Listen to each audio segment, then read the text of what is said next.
Assalamualaikum warahmatullahi wabarakatuh. Selamat bertemu kembali dengan saya Nur Hasanah yang akan mendampingi kalian untuk belajar pengelolaan bisnis retail. Apa kabar anak-anakku semua? Kelas 11 BDP SMK Pelita Ciampea. Masih semangat ya untuk terus mengikuti pembelajaran hari ini. Untuk pertemuan hari ini kita akan melanjutkan pertemuan pertama, masih membahas KD yang pertama, yaitu memahami bisnis retail. Kalian masih ingat ya untuk materi yang kita bahas kemarin? Untuk hari ini kita akan belajar tentang jenis-jenis bisnis retail. Dalam bisnis retail itu ada beberapa jenis retail modern. Yang pertama yaitu jenis hypermarket atau superstore. Untuk jenis ini retail menjual semua jenis produk, baik primer, sekunder maupun tersier. Jadi semua tersedia di hypermarket. Untuk area penjualan hypermarket itu sangat luas. Ya. Ini kalau dilihat dari ukurannya itu lebih dari 5.000 meter persegi.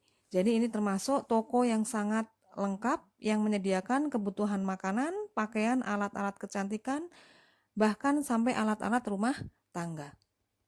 Jenis yang kedua yaitu supermarket. Untuk jenis ini, retail ini hanya menjual produk primer saja atau kebutuhan pokok seperti makanan, daging, dan produk-produk makanan lainnya. Sebagai contoh itu ada Superindo, kemudian Alfamidi. Ya. Jadi mereka melakukan pembatasan terhadap produk-produk non-makanan. Jenis yang ketiga yaitu minimarket. Untuk minimarket ini hampir sama dengan supermarket, yaitu menjual produk kebutuhan pokok atau primer. Hanya untuk area penjualannya itu lebih kecil dibandingkan supermarket. Contohnya yaitu Indomaret, kemudian Alfamart maupun Cireamart. Sekarang kita lanjut ke jenis yang keempat yaitu departemen store.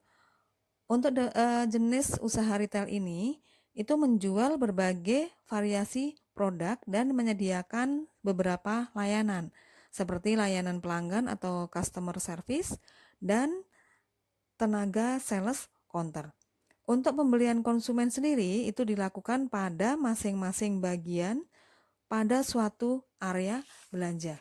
Biasanya untuk departemen store ini lebih fokus pada penyediaan produk-produk untuk kebutuhan sandang konsumen.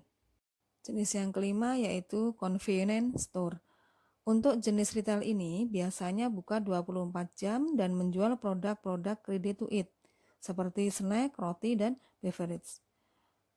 Convenience store ini biasanya dijadikan tempat berkumpul suatu komunitas sehingga fasilitas utama yang disediakan adalah wifi. Seperti contohnya ada Circle K, kemudian Family Mart. Jenis yang terakhir yaitu special store. Untuk jenis ini hanya menjual produk-produk tertentu saja. Seperti contohnya ada apotik, kemudian ada optik, kemudian ada toko-toko software. Sudah jelas ya penjelasan untuk jenis-jenis bisnis retail. Sekarang kita lanjut ke tujuan, fungsi, dan peran bisnis retail. Untuk tujuan itu bisa kalian baca, itu ada dua pendapat. Kita langsung ke fungsi bisnis retail. Ada beberapa fungsi bisnis retail. Yang pertama yaitu menyediakan berbagai macam produk dan jasa. Ya, retail. Jadi di sini retail berfungsi untuk menyediakan segala kebutuhan konsumen baik berupa produk maupun jasa. Kemudian yang kedua yaitu memecah. Ya, memecah menjadi lebih kecil sesuai dengan kebutuhan konsumen. Kemudian yang ketiga yaitu sebagai perusahaan penyimpan persediaan. Ya. Jadi fungsi retail di sini adalah menyimpan stok atau persediaan. Yang keempat yaitu sebagai penghasil jasa. Ya.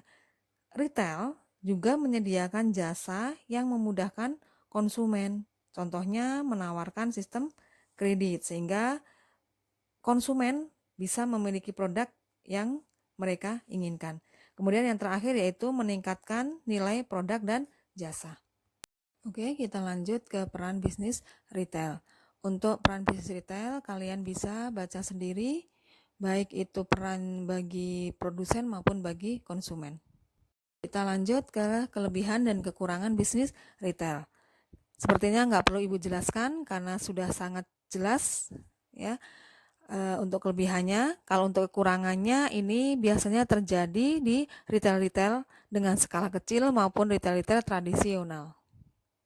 Sekarang kita lanjut ke faktor penentu bisnis retail.